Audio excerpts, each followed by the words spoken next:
ক্ষুব্ধ হয়ে চূড়াগলিতে কেউ যদি হাঁটার চিন্তা করেন, তাহলে প্রয়োজনে আরেকটা 5 আগস্ট অনুষ্ঠিত হবে ইনশাআল্লাহ।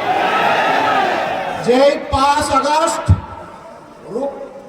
সন্ত্রাসকে, ফ্যাসিবাদকে তাড়িয়ে দিয়েছিল, সেই 5 আগস্ট প্রয়োজনে আবার রুখে দেবে ইনশাআল্লাহ। সম্মানিত ভাইয়েরা, এখন থেকে ছাত্র জনতা, শ্রমিক জনতা, ব্যবসায়ী জনতা, আপামর জনতা, শিশু থেকে বৃদ্ধ, সমস্ত মানবতা ঐক্য আমাদেরকে গড়ে তুলতে হবে ইনশাআল্লাহ। এই ঐক্যই আগামী দিনে বাংলাদেশের জাতীয় সংসদে যাবে বিজয়ের বেশে ইনশাআল্লাহ। এই বিজয় কেউ ঠেকাতে পারবে না ইনশাআল্লাহ।